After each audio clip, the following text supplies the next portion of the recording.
हम लोगों ने जो कहा है वही ये नकलची सरकार काम कर रही है। ये सरकार नकल तो कर सकती है लेकिन विजन नहीं ला सकती है, नई सोच नहीं ला सकती है। अगर जन सुराज से गलत आदमी कोई खड़ा हो जाए तो आप उसको वोट मत दीजिए। बिहार में चल रही चुनावी रस्साकशी बदस्तूर जारी है।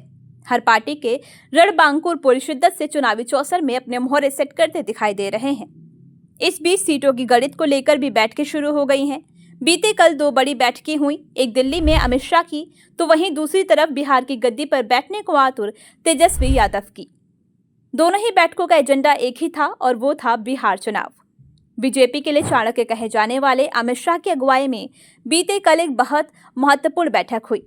इस बैठक में सीटों को लेकर जारी उठापटक का निचोड़ निकालने की कोशिश की गई। हालांकि बैठक कितनी सफल रही ये तो आने वाला वक्त बताएगा। उधर दूसरी तरफ बिहार में नेता प्रतिपक्ष और राजद नेता तेजस्वी यादव ने भी अपने विधायकों के साथ चुनावी मंथन किया।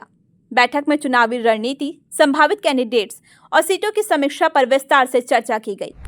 इसमें तय हुआ कि तेजस्वी यादव सितंबर महीने में ही राज्यव्यापी यात्रा पर निकलेंगे, यानी एक यात्रा खत्म तो दूसरी यात्रा पर निकलेंगे तेजस्वी की बिहार परिक्रमा से आप ये समझ सकते हैं कि बिहार चुनाव के लिए राजद कितना सीरियस है।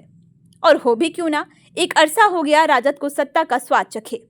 हाँ, वो अलग बात है कि पलटू कुमार के चक्कर में पिछली बार 2 साल के लिए ही सही लेकिन डिप्टी सीएम जरूर बने थे तेजस्वी। लेकिन इस बार तेजस्वी किसी और के नहीं बल्कि खुद के बल पर सत्ता के शीर्ष पर पहुंचना चाहते हैं।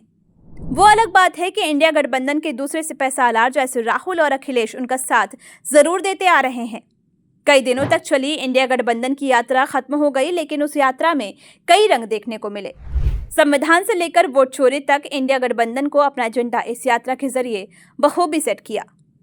तेजस्वी यादव ने इंडिया गठबंधन के ही मंच से ये कहा था कि आपको डुप्लीकेट सीएम चाहिए या फिर ओरिजिनल। ऐसा कहकर वो नीतीश पर हमला और खुद को बतौर सीएम फेस के रूप में जनता के सामने प्रस्तुत कर रहे थे। ज्यादा कुछ हमको नहीं कहना, लेकिन भाई लोग, हम लोगों ने जो कहा है वही ये नकलची सरकार काम कर रही है कि नहीं? नकलची सरकार वो काम। हमने बोला पेंशन बढ़ाएंगे तो सरकार कहती है पेंशन बढ़ाएंगे। हमने कहा डोमिसाइल बनाएंगे कानून तो ये कहती है हम भी बनाएंगे। हमने कहा फ्री में बिजली देंगे तो ये सरकार कहती है फ्री में बिजली देंगे। हमने कहा युवा आयोग बनाएंगे, ये सरकार कहती है हम भी युवा आयोग बनाएंगे।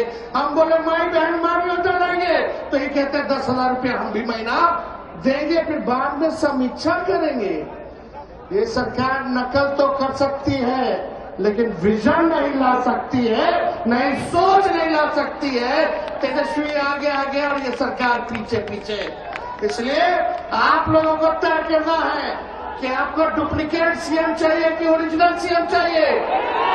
आवाज नहीं आ रहा, डुप्लीकेट की ओरिजिनल चाहिए ना, तो सरकार को भगाना है ना। हम मिल करके सभी जाति धर्म वर्ग के लोगों को हम लोग साथ लेके चलेंगे और एक नया बिहार बनाएंगे जहां पढ़ाई, दवाई, कमाई, सिंचाई, सुनवाई और कार्रवाई वाली सरकार हो, जहां कारखाने लगे, उद्योग, निवेश आए, कोई हमारा बिहार के लोग बाहर पढ़ाई न करे बल्कि हर हाथ रोजगार मिले, नौकरी मिले, ऐसा बिहार हम लोगों को बनाना है। बिहार चुनाव में महागठबंधन और एनडीए की बीच सीधी टक्कर मानी जा रही है, लेकिन प्रशांत किशोर ने इस लड़ाई को त्रिकोणीय बना दिया है। तेजस्वी की तरह प्रशांत भी बिहार बदलाव की यात्रा के जरिए लोगों के दिलों में राज करने की जुगत में है। हालांकि वो अपने मंसूबों में कितना सफल हो पाते हैं ये तो भविष्य के गर्भ में है। कई मौकों पर प्रशांत किशोर कह चुके हैं कि इस बार बिहार के बदलाव के लिए वोट करें। जन सुराज पहला दल है जो कह रहा है कि अगर जन सुराज से गलत आदमी कोई खड़ा हो जाए तो आप उसको वोट मत दीजिए। हम लोग जिसको खड़ा करते हैं उससे अच्छा कोई दूसरा दल खड़ा कर देता है, उसको वोट दीजिए। भाई 243 तो कोई एक दल नहीं जीतेगा।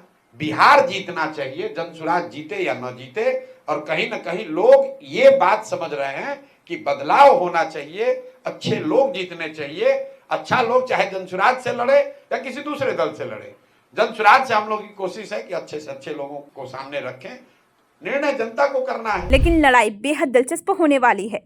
दूसरी तरफ अगर बात एनडीए की करें तो इस बार नीतीश कुमार की पार्टी से ज्यादा बिहार में बीजेपी ज्यादा एक्टिव दिखाई दे रही है। यही कारण है कि बिहार को लेकर चुनावी बैटिंग खुद अमित शाह करते देखे जा रहे हैं। अमित शाह ने बीते कल एक बड़ी बैठक बुलाई जिसमें बिहार के प्रभारी समेत कई वरिष्ठ नेता शामिल हुए। बिहार में पैदा हुई ये त्रिकोणीय लड़ाई किसके पक्ष में है, ये तो आने वाला वक्त बताएगा। Bureau desk, news 7 Hindi.